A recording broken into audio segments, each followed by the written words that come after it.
गोरखपुर के एक स्वर्ण कारीगर के पास सुबह लगभग 11 बजे या 11 सवा 11 के आसपास का टाइम रहा होगा। एक रैपिडो डिलीवरी बॉय आता है, उन्हें एक बैग देता है, जिस बैग में एक स्वेटर था। स्वेटर में एक लेटर लिखा हुआ था।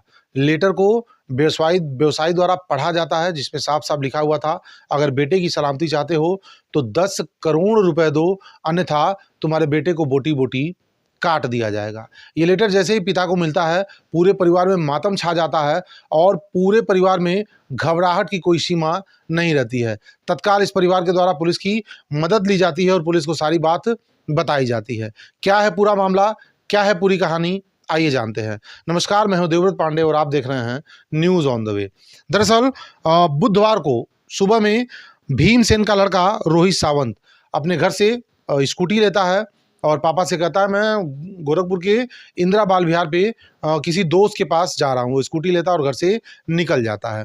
इसके बाद उसके जाने के 1-2 घंटे बाद स्वर्ण व्यवसायी को एक रैपिडो बॉय के द्वारा, डिलीवरी बॉय के द्वारा एक बैग दिया जाता है, जिसमें उनके लड़के का स्वेटर था। स्वेटर के साथ साथ एक लेटर भी उसमें पड़ा हुआ था, जिस लेटर में साफ साफ धमकाया गया था और 10 करोड़ रुपए की इस व्यवसायी से मांग की गई थी। ये व्यवसायी 25 वर्ष पूर्व गोरखपुर आए थे और गोरखपुर के हिंदी बाजार में चौधरी गली में इनकी दुकान थी, जहां ये सोने को गलाने का काम करते थे और आभूषणों का भी काम किया करते थे। इनका बेटा रोहित सावंत भी इनकी उसमें मदद किया करता था। लेकिन बुधवार की सुबह वो निकला, फिर लौट करके वापस नहीं आया। जैसे ही लेटर इनको मिला, वो तत्काल राजघाट पुलिस को सूचना देते हैं और उनको वो लेटर भी दिखा देते हैं कि मुझे इस तरह के पत्र मिले हैं। चूंकि मामला किडनैपिंग का था और 10 करोड़ फिरौती के रूप में रुपए मांगे गए थे, पूरे जिले में सनसनी फैल जाती है। इसके बाद पुलिस जब अपनी जांच शुरू करती है तो शुरुआत से ही गोरखपुर पुलिस को यह मामला संदिग्ध लग रहा था। लड़का इनका जब घर से निकला तो वो सीधे जीडीए की पार्किंग में गया, जहां पार्किंग में उसने एक कार खड़ी कर रखी थी, जो कार उसके दोस्त विनय सिंह की थी। कई महीने से वो ये कार ले रखा था और उससे अपनी ज़रूरतों को पूरा कर रहा था। पार्किंग में गाड़ी निकालता है और अपनी कार निकाल करके पार्किंग में तो सीसीटीवी फुटेज में साफ साफ दिखाई दे रहा है कि वो अकेले जा रहा है और अकेले ही अपनी कार भी लेकर के निकला है। यहाँ से निकला तो सीधे छात्र संघ चौराहे पे उसकी कार कैमरे में कैद हुई है। इसके बाद इधर जिस डिलीवरी बॉय ने वो लेटर और वो बैग का डिलीवरी किया था, यानी भीमसेन तक पहुंचाया था, उसको भी पुलिस के द्वारा बुलवा लिया जाता है। उससे भी पूछताछ की जाती है। उसे रोहित सावंत की फोटो दिखाई जाती है। डिलीवरी बॉय क्लियर कर देता है कि हाँ, यही वो लड़का है जिससे मुझे वो बैग दिया। मुझे एक चिट्ठी भी दे रहा था, लेकिन मैंने कहा उसे कागज में ही डाल दीजिए। चौंकाने वाली बात तो ये थी कि उसने बाकायदे अपना पूरा पता और अपने पिता का नंबर भी दे रखा था। अब सुनिए, 10:38 पर उसने रैपिडो डिलीवरी बॉय को बुक किया।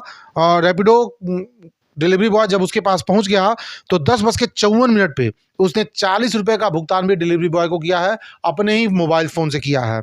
इसके बाद 11:20 पे वो फिर दोबारा उसको फ़ोन करके पूछता है कि तुमने डिलीवरी कर दी या नहीं कर दी है। तो इस बात से एक डाउट तो क्लियर हो जाता है कि उसे किसी ने उसका अपहरण किसी ने नहीं किया था।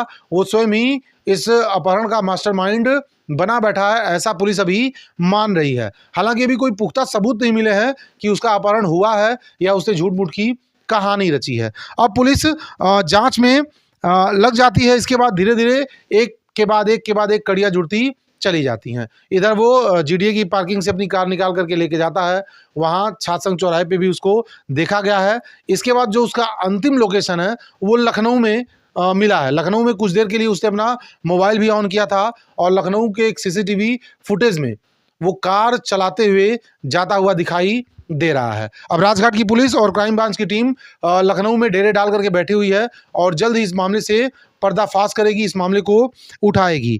इधर गोरखपुर पुलिस का मानना है कि इस मामले में इसकी किडनैपिंग नहीं हुई है। एक जांच में और रिपोर्ट खुल करके आई है कि रोहित सावंत जो था वो कई लोगों के कर्जों में डूबा हुआ था। लाखों रुपए का कर्ज उसके सिर पे है। जब कर्जदारों के दबाव उसके ऊपर बढ़ने लगे तो शायद हो सकता है उसने इस तरह का प्लान बनाया ताकि वो गायब हो जाए और फिरौती के पैसे कुछ अपने माता पिता से ले या कहीं जाकर के सेटल हो जाए, या उसके दिमाग में क्या चल रहा है अब उसकी गिरफ्तारी के बाद ही इस मामले का खुलासा हो सकेगा, या उसका अपहरण हुआ है या स्वयं उसने इस अपहरण की कहानी रची है, उसके पकड़ में आने के बाद ही पुलिस इस मामले में कुछ स्पष्ट कर पाएगी। बहरहाल पूरे जोर-शोर से इस मामले में पुलिस लगी हुई है और जल्द ही इस मामले का खुलासा भी गोरखपुर पुलिस कर देगी।